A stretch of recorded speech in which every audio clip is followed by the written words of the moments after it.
ఏపీలో హింసాత్మక ఘటనలపై సిట్ నివేదిక వచ్చేసింది. 2 రోజుల పాటు పల్నాడు, అనంతపురం, తిరుపతి జిల్లాల్లో పర్యటించి ప్రాథమిక నివేదిక ఇచ్చింది. ఈ నివేదికలో ఇప్పటివరకు అల్లర్లు జరిగిన ప్రాంతాల్లో స్థానిక పోలీసులు దర్యాప్తు తీరు, అరెస్ట్ అయిన నిందితులు, అరెస్టులు చేయాల్సిన వారి సంఖ్యను గుర్తించింది. అదేవిధంగా పోలీసుల దర్యాప్తులో ఉన్న లోపాలను కూడా గుర్తించిన సిట్ వాటిని సరిచేసుకోవడానికి స్పష్టమైన ఆదేశాలు కూడా ఇచ్చింది.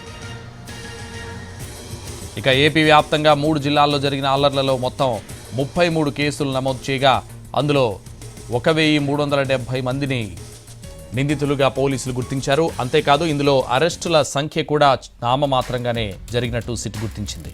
ఇంకా 1152 మంది నిందితులను అరెస్టు చేయాల్సింది.